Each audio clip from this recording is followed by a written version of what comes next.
Friends, இன்றைக்கி நம்ம சூப்பரான சுவையான எக் ஃப்ரைட் ரைஸ் எப்படி பண்ணுறதுன்னு பார்க்க போகிறோம். வீடியோக்குள்ளே போகிறதுக்கு முன்னாடி இது வரைக்கும் நம்ம சேனலை சப்ஸ்கிரைப் பண்ணலன்னா கீழே இருக்கிற சப்ஸ்கிரைப் பட்டனை கிளிக் பண்ணிக்கோங்க.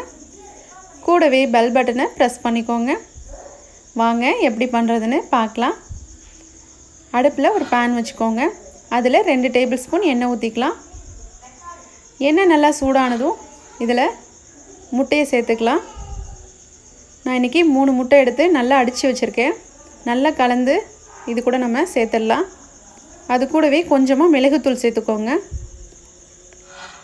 அடுப்பை மிதமான ஹீட்டில் வச்சுட்டு இந்த மாதிரி நல்லா நம்ம கலந்து விட்டுக்கிட்டே இருக்கணும். எக் ஃப்ரைட் ரைஸ்க்கு நம்ம முன்னாடியே முட்டையை இந்த மாதிரி நல்லா பொரித்து எடுத்துக்கலாம். இந்த மாதிரி நல்லா கலந்து விட்டுட்டே இருந்தீங்கன்னா நல்லா முட்டை உதிரி உதிரியாக நல்லா சூப்பராக ரெடி ஆகிடும். பாருங்கள், முட்டைலாம் நல்லா வெந்துருச்சு பாருங்கள். இப்போ இதை நம்ம இந்த மாதிரி நல்லா கலந்து விட்டோன்னா நல்லா பொடி பொடியாக சூப்பராக ரெடி ஆகிடும்.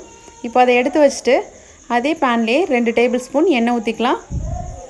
எண்ணெய் சூடானதும் அதில் ஒரு பச்சை மிளகாவை பொடியாக நறுக்கி சேர்த்துருக்கேன். அது கூடவே கொஞ்சமாக இஞ்சியை பொடியாக நறுக்கி சேர்த்துக்கோங்க. அடுத்து கொஞ்சமாக பூண்டு சேர்த்துருக்கேன். அதையும் நம்ம பொடியாக நறுக்கி சேர்த்துக்கலாம். இது எல்லாமே நல்லா வதங்கணும். அதோட ஃப்ளேவர்லாம் அந்த ரைஸில் இறங்கணும். அந்தளவுக்கு நம்ம நல்லா வதக்கிடலாம். இப்போ நல்லா வதங்கினதுக்கப்புறம் அதில் கொஞ்சமாக முட்டைக்கோஸ் சேர்த்துருக்கேன். அது கூடவே கொஞ்சமாக பீன்ஸை பொடியாக நறுக்கி சேர்த்துக்கோங்க. அடுத்து கொஞ்சமாக கேரட் சேர்த்துருக்கேன். அதையும் நம்ம பொடியாக நறுக்கி சேர்த்துக்கலாம். இப்போது இது எல்லாத்தையும் நம்ம நல்லா கலந்து விட்டுக்கலாம். எல்லாமே ஓரளவு வதங்கினதுக்கப்புறம் இதுக்கு தேவையான உப்பு சேர்த்துக்கோங்க. நம்ம முட்டைக்கோஸு கேரட்டு பீன்ஸ்லாம் ஓரளவு வதங்கினா போதும். நல்லா வெந்துருச்சுன்னா நல்லா இருக்காது. அதனால் பாதி அளவு வதங்கினாலே போதுமானதாக இருக்கும். இப்போது நல்லா வதங்கிடுச்சு. இந்த டைமில் நம்ம 1 டேபிள் ஸ்பூன் சோயா சாஸ் சேர்த்துக்கலாம். அது கூடவே பாதி எலுமிச்சை பழம் சேர்த்துருக்கேன். எலுமிச்சை பழத்துக்கு பதில் நீங்கள் வினிகர் கூட சேர்த்துக்கலாம், அதுவும் நல்லாயிருக்கும். இப்போ இது எல்லாத்தையும் நம்ம நல்லா கலந்து விட்டுக்கலாம்.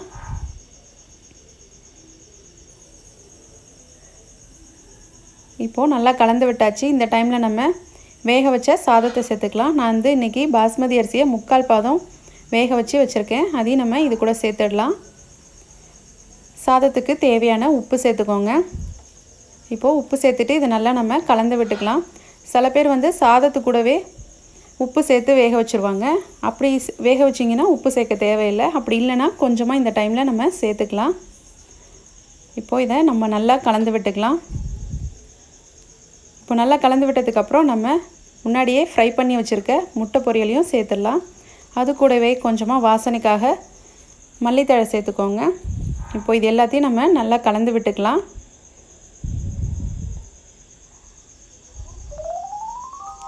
பாருங்கள், ரொம்ப அருமையாக ரெடி ஆகிருக்கு. இந்த டைமில் நம்ம கடைசியாக மிளகுத்தூள் சேர்த்துட்டு நம்ம நல்லா இன்னும் கலந்து விட்டுக்கலாம். நம்ம கடைசியாக மிளகுத்தூள் சேர்க்கும் போது எக் ஃப்ரைட் ரைஸ் ரொம்ப டேஸ்ட்டாக ரொம்ப நல்லாயிருக்கும். பாருங்கள், அவ்வளோதான், நம்மளோட சூப்பரான எக் ஃப்ரைட் ரைஸ் ரொம்ப அருமையாக ரெடி ஆகிடுச்சு. இதை உங்கள் வீட்டில் செஞ்சு பாருங்கள். இந்த ரெசிபி உங்களுக்கு பிடிச்சதுன்னா லைக் பண்ணுங்கள், ஷேர் பண்ணுங்கள். மறக்காமல் எங்கள் சேனலை சப்ஸ்கிரைப் பண்ணுங்கள். தேங்க்யூ.